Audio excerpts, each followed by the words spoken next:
How you see me on YouTube is this person that I create through hours and hours of hard work. I script literally everything I say and edit it in a program. You have no idea what I'm actually like. I had a Diet Mountain Dew yesterday, and one today. I'm sure they're gonna call that racist too, but...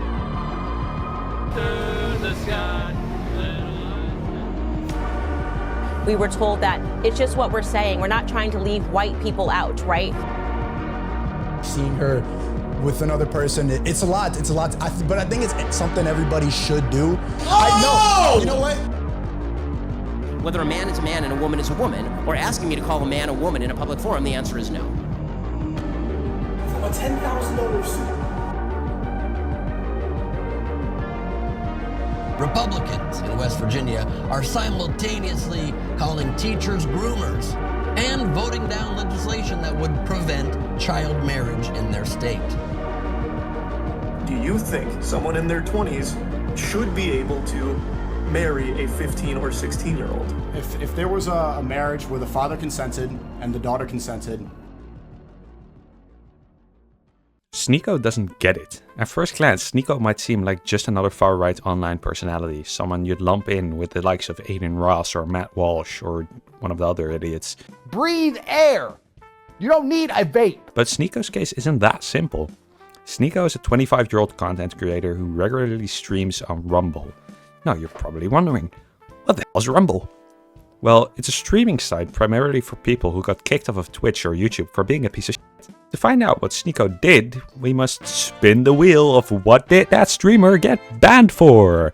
We have on the wheel, let's have a look, saying the N-word. Oh, that's not good. Being mean, don't do that. Being oh, also very mean, don't do that either. Or grooming a minor. This one's been very popular recently, so kids stay away from your local content creator, especially if they make Minecraft videos. Wait, I didn't mean me. I'm not gonna touch you. I'm not gonna touch you. Alright, let's just spin the wheel. Don't be touching minors. Don't be touching minors.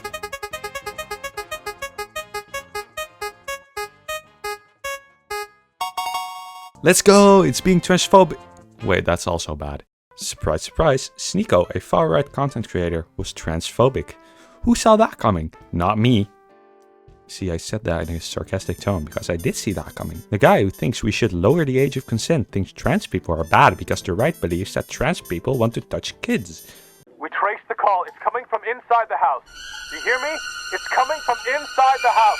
Sneako first gained real online recognition by making videos that had a lot of creativity in them. Watching them really shows how a political pipeline constructed by the rich to make more money and fearmonger can change someone. His early videos? Mostly him talking over COD footage. Then he shifted to talking directly to the camera. Eventually, he made these really well edited videos with cinematic shots where he talked about life and such. These videos were honestly really relaxing to watch, and it's sad to see his content go from this to, well, to this. You're so stupid! You are so stupid! You might also know Sneako from many interviews he did. Some of these clips became really popular on TikTok at the time. In these videos, he asked random people in New York about controversial topics. He was known for his sometimes confrontational style, which was more centered around social commentary rather than pushing a specific agenda. Is that a justified lie? I think so. I think every New Yorker is late, so it's okay. Sneako also worked for Mr. Beast! At least Mr. Beast didn't become a controversial creator. Mr. Beast was actually a fan of Sneako and invited him to be in the video I Built a Working Car Out of Only Lego. Sneako says Mr. Beast treated him really well, but he just couldn't keep working with him because he wanted to be the guy making the videos, not just a part of someone else's content. I mean, I get that. Imagine working for someone you will always be jealous of. That would kill me inside. You could really tell Sneako genuinely had a passion for making content though. He wanted to tell people things about life to help them, to share and learn. But then he fell down the pipeline. Just like many other teenage men, Sneako fell right into the alt-right pipeline and hasn't looked back since. Blue hair they them gets owned. The pay gap isn't real. My wife doesn't get wet. Wait, what? Who said that? Ben said that on Twitter. Wait, Ben said that? No way he said that. Oh damn. He really did. Anyways, moving on from the most normal thing to happen on Twitter, every piece of creativity and love slowly drained out of his content until nothing was left but a guy at his desk screaming at a camera about how women are objects and trans people are subhuman. He actually said that, by the way. Just to be clear, I think everyone should be treated with respect and blah blah blah, all that stuff, you get what I mean. Just don't be a cunt. Why do you gotta explain the same shit you get told in kindergarten and pretend like it's normal? No, I'm sick of it. Just stop being cunts. That is a cunt move. Unlike most right-wing content creators, Sneako didn't just jump into the far-right content.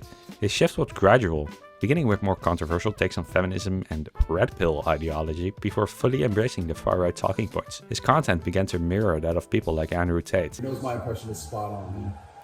Do it again. A $10,000 suit.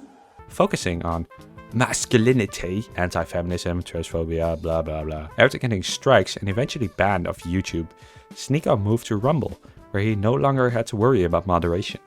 This shift allowed him to be more overly extreme in his views, but it also meant he was catering to a more niche radical audience. This led to him falling further down the pipeline since everyone in his chat was just other far-right basement dwellers spamming W every time he said something like trans people bad and all that far-right nonsense. Sneako's move to Rumble signaled a turning point in his career.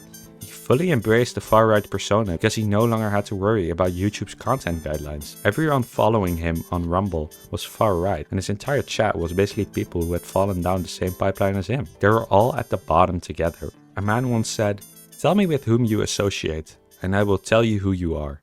This quote fits really well with Sneako because the more he grew his circle with far-right wingers, the more he became right-wing as well. To really understand what I'm about to tell you next, we need to talk about something else first.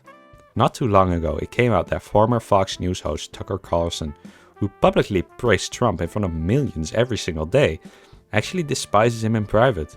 In texts, he said things like, "I hate him passionately." But how does this connect to Sneako, you might wonder? Sneako doesn't realize that far-right public figures don't care about the stuff they say. They just want more money and power. If Tucker Carlson keeps saying Trump's the GOAT, he makes more money. If he said what he really meant, the far-right wouldn't like him anymore, and fewer people would watch him, and he'd make less money. Now, let's take Andrew Tate for example. While he was in prison, he saw an untapped market he hadn't yet exploited.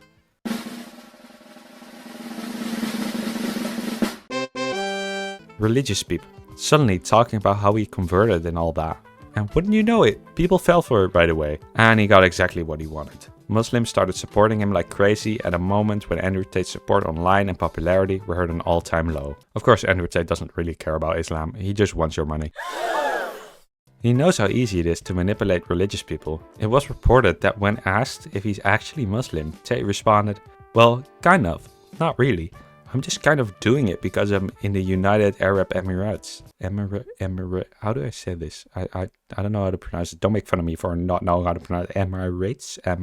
And it's good for public perception. Also, think about Trump acting like he's more religious than he actually is, because evangelical voters are really important to have on your side as a right-wing politician.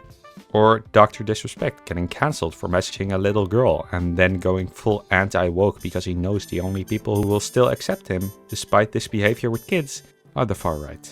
As long as you hate pronouns hard enough, the right will turn a blind eye because they care more about hating on others and being part of their little hate club than actually taking down and deplatforming a pedo. After responding to the doc saying, "You tell those wokes, doc," they will turn around and start responding to trans people on Twitter saying they are pedos just because they wear a dress now instead of jeans. Of course, this is an oversimplification of trans people, but you get what I mean. I personally think Sneako doesn't get any of this. Sneako actually talks about things he genuinely believes in, which normally would be a good thing when people do that, but Sneako is a fucking dumbass. Sneako also said this about Sketch. White people need a disability so they can either choose trans or autism. Chris from Mr. Beast chose trans, Sketch chose autism. Sneako really thinks this makes Sketch a really awful person, because as we all know, being zesty is an awful crime. And guys, now that we are on this topic, I have something to tell you guys. This really important thing, I like the color pink. Sneako could be making so much more money if he just said what people wanted to hear and grew his far-right audience even more, like these assholes here. Instead, he talks about how he likes watching his girl get fucked by other men. And the ride is all about nuclear family and tradwives. So saying that this is what your perfect relationship is like doesn't get the far right on your side. He should have just been like, guys, me want wife who can cook. Me also want 2 kids and a dog. I also want to hit my wife when she burns the dinner. Sneako has faced significant backlash not just from mainstream audiences but also from within his own community. The criticism often points out his hypocrisy, his extreme views, and how his content has been increasingly about shock value rather than genuine discussion. In the end, Sneako's story is a cautionary tale of how easily creative ambition can be corrupted by the pipeline many young men fall down into. It's a reminder that the path of hate, fear-mongering, and money often leads to a place where you lose yourself entirely. Basically what the green guy with big ears from Star Wars said. Fear leads to anger, anger leads to hate, hate leads to suffering.